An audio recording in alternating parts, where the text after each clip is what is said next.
네, 민심의 정난 불씨는 아직 죽지 않았다고 생각합니다. 총리 후보자를 비롯해서 사퇴의 이야기가 줄줄이 흘러나오고 있는데 조현호 후보자의 이야기가 아직 나오지 않고 있습니다.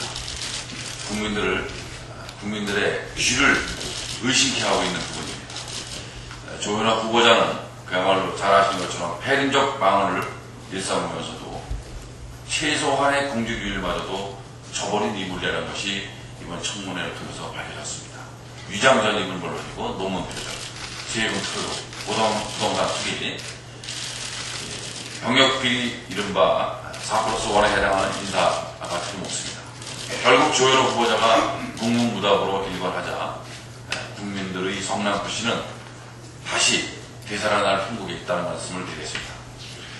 이명박 대통령이 말한 대한민국을 공정한 사회로 이끌어가는 그 중심에 핵심적인 역할을 해야 할 사람이 바로 경찰청장이 아니면 누구겠습니까? 여름엔 뭐라고 그랬습니까? 최루에 섞으면 효과적이다. 이런 말 했지 않습니까? 물대포 맞고 죽는 사람이 있느냐? 이렇게 말도 했습니다. 이런 사람에게 어떻게 국민의 지팡이라는 수장의 자리를 맡길 수 있겠습니까? 조현호 후보자는 대한민국을 공정한 사회가 아닌 그야말로 공포의 사회로 만들 수 있는 장본인입니다.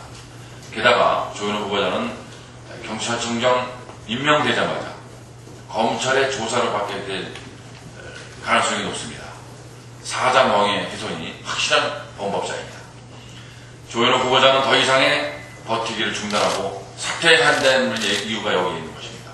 사퇴 청문회는 아직 진행 중입니다. 정부 여당은 총리 후보자 및 장관 후보자 2명의 사퇴를 가지고 정치적 흥정을 할 생각을 말아야 할 것입니다. 민주당은 민심의 눈높이 4+1 원칙과 명분을 지키고 나갈 것입니다. 다시 말씀드립니다. 정부 여당은 4+1 원칙이 지켜지지 않을 때 불법품을 책임져야 할 것입니다. 이상입니다. 네, 강창일 의원님 말씀 듣겠습니다.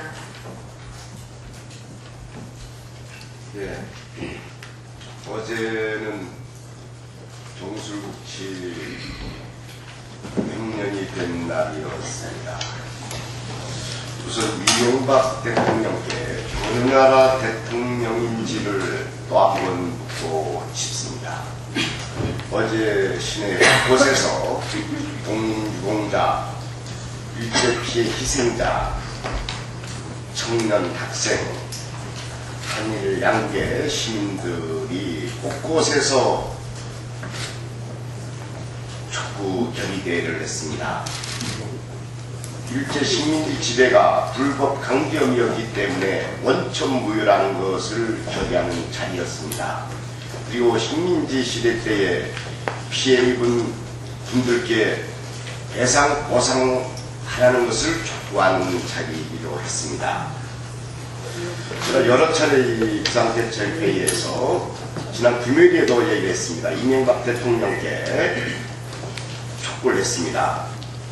정술국치 100년이 되는 날 대한민국 국가 원수로서 정부의 수반으로서 입장을 분명히 밝혀야 된다는 얘기를 했습니다. 그런데 한마디 말없이 우물쭈물 어제 지나쳐버렸습니다.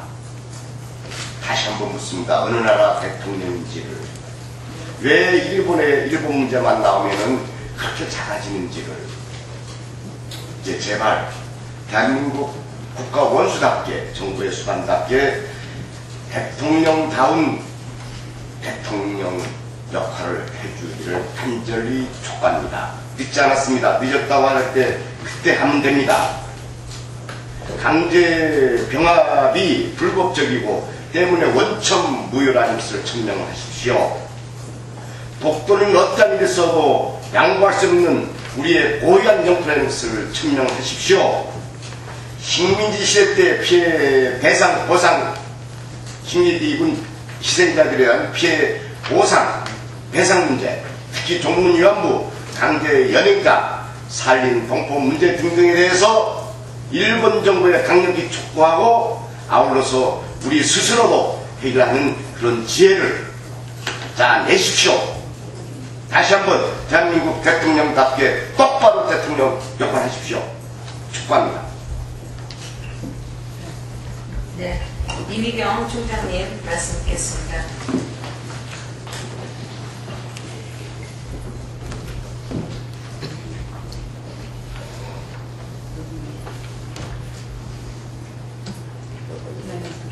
박병수 의원님 말씀하셨지만 중요한 문제이기 때문에 한 번 더 짚고 넘어가야 될 것 같습니다.